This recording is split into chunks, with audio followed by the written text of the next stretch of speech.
stuff that I ordered last night, but baby, when I tell you I was depleted,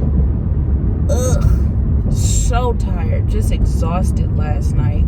TMI, my Shark Week, first day of Shark Week, first couple days actually of Shark Week, I'm like, oh, please somebody help me.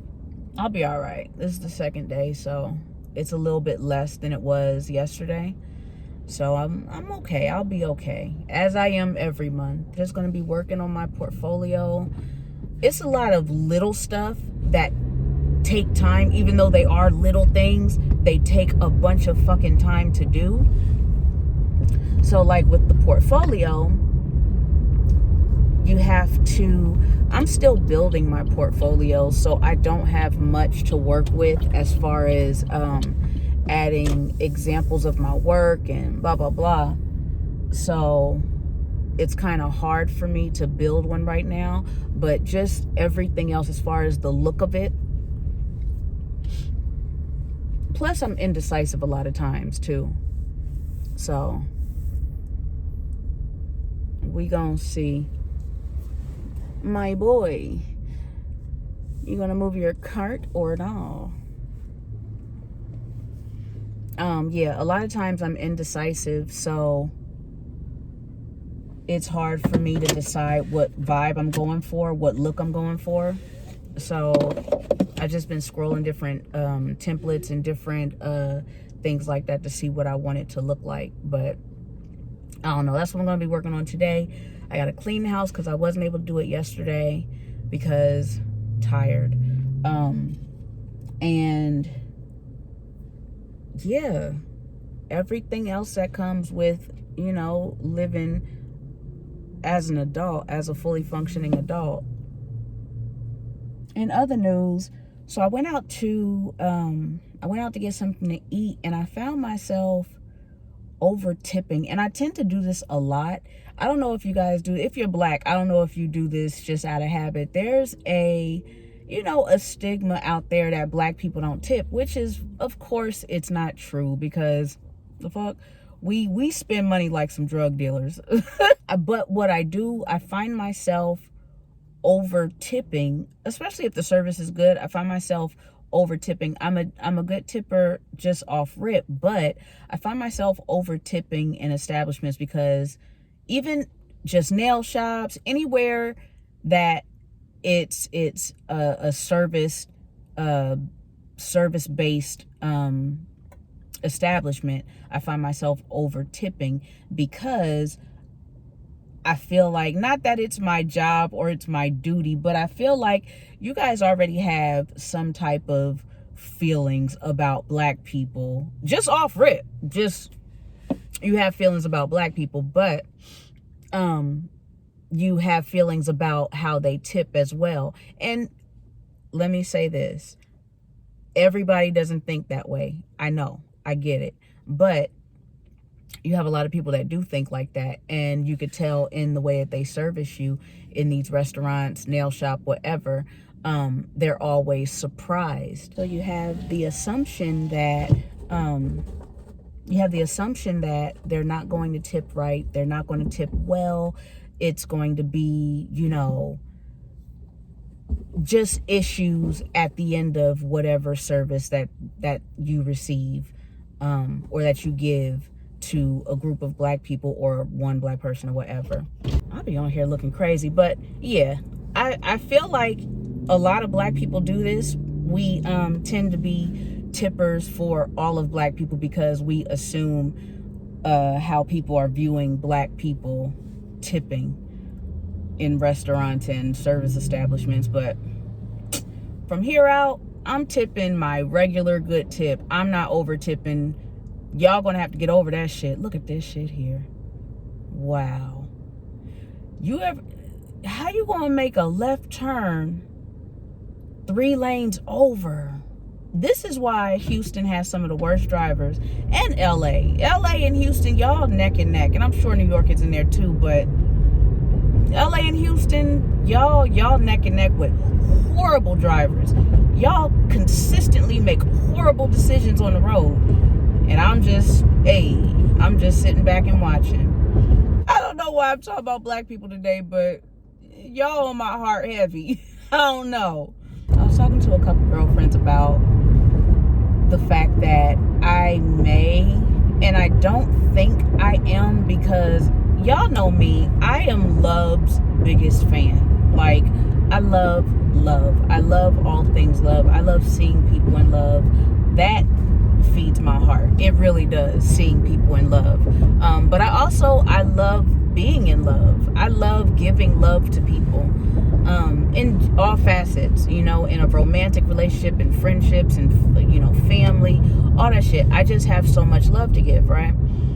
But as it pertains to a romantic relationship, I was just thinking, like, I'm not jaded and I'm not bitter by any means.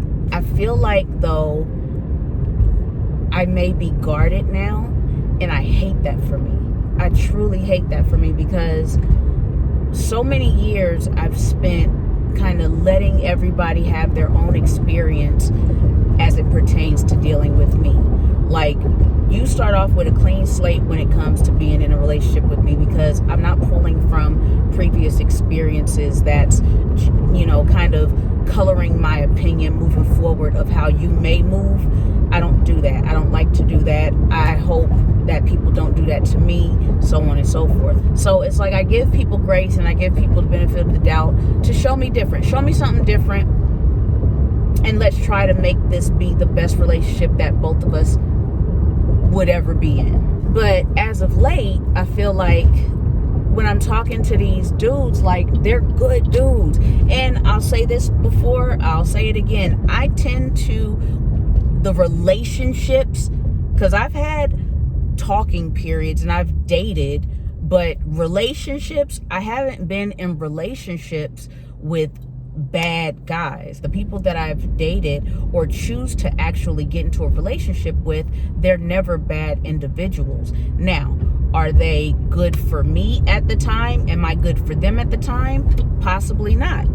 But that doesn't equate a bad individual just because we're not ready for what each other has to offer at the time that we cross paths. Moving with that train of thought, that kind of line of thinking, I tend to give grace to individuals in the beginning when I'm talking to them, because I know you're learning me like I have to learn you. I find myself, well, in recent times anyway, I find myself kind of being guarded how I learn people.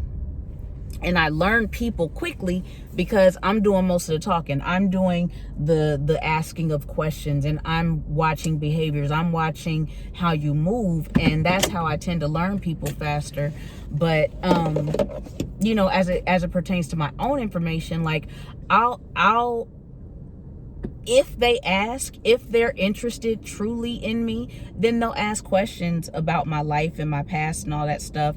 And depending on how comfortable I feel, I'll be forthcoming. I'm never shy about telling people stuff, but it's like, I don't know, I feel like when I do meet somebody that I actually dig, I find myself being scared because I don't want to be hurt.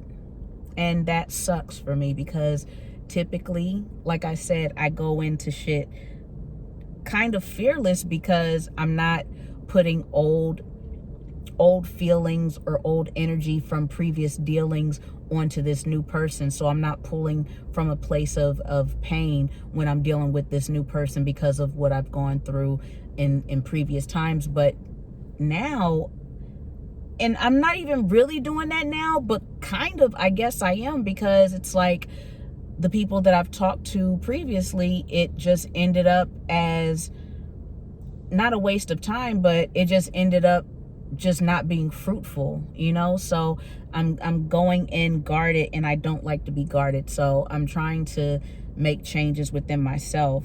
I am being open, and I am allowing the feels to feel. This dating shit is a trip, but y'all keep y'all fingers crossed for for this gentleman. Let's see how shit goes. That's all I'm gonna say. That's all I'm gonna say. So yeah, that's my dilemma. Like, I want to remain open and transparent with these folks that I'm meeting and or dating. Get rid of the feeling that I'm feeling. Do you find it, if you are like me, where you're just like a diehard fan of love and, you know, you're just optimistic about all things love, do you find yourself, maybe it's an age thing as well. Maybe as I get older, I'm settling into the reality of how people are. Do you find yourself kind of guarded even more so because of your previous experiences, or are you just guarded because you don't want to get too far in for fear that you are going to like love them so much and, you know, go through all the motions that you went through in a previous long relationship that was successful in your eyes, but only to not have it end in a manner that was fruitful for the both of you?